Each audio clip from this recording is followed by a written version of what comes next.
All right, guys, so looking at the roundhouse kick, we're gonna start from the feet all the way up to the head. And the first thing is our stance. When we're in our stance, for MMA, we have different stances. The one thing I want to think about when I'm throwing kicks is I don't want to have a too wide of a stance here. I don't want to be spread out too thin. Now, karate and other styles like that, they have their own way of throwing kicks. But for right now, we're going to be looking at more Muay Thai style kicks.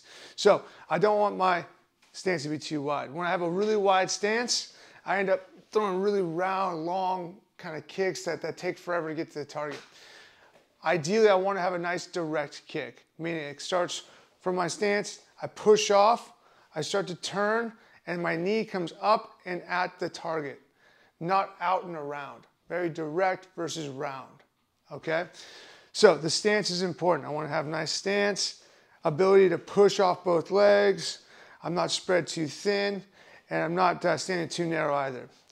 On the bag here, when I'm in my stance, the back foot is going to be my driver, right? I'm going to be pushing me into momentum for the kick. So if the back foot pushes off, I'm going to be taking off of that front foot into the kick.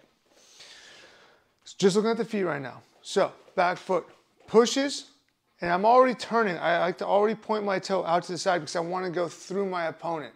If I point it straight here and I run towards the bag, I end up throwing kind of like a field goal kick straight up. I don't want that. I want to go into my opponent.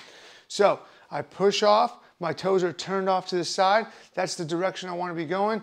And then I want to kick through. Okay, one more time. Pushing off the back foot. I use the toes, right, not flat. I don't want to push flat into flat. It keeps my momentum down. I want to push onto the toes. I like to call that the gas. Heel will be the brake. I want to push and hit the gas. You notice when I actually get off onto the toes, I don't come off the ground necessarily, but I have enough space to pivot, right? So I'm here driving off the toes and pivoting.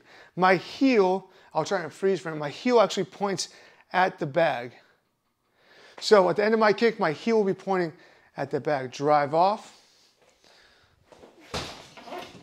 Just like that, okay? So that's the footwork on it. If you notice, if I go too wide here, spread myself too wide, it takes a lot longer for my kick to get to the target. It doesn't have as much power. It doesn't have as much whip. It's just not as effective. So my feet need to be a little closer together. Drive off, pushing into the direction I want to kick. Take off and create momentum to pivot into that kick. So that's the footwork on it. Again, be really mindful of not being too wide here. You're going to stretch yourself out, and it's going to be really hard to get that leg up.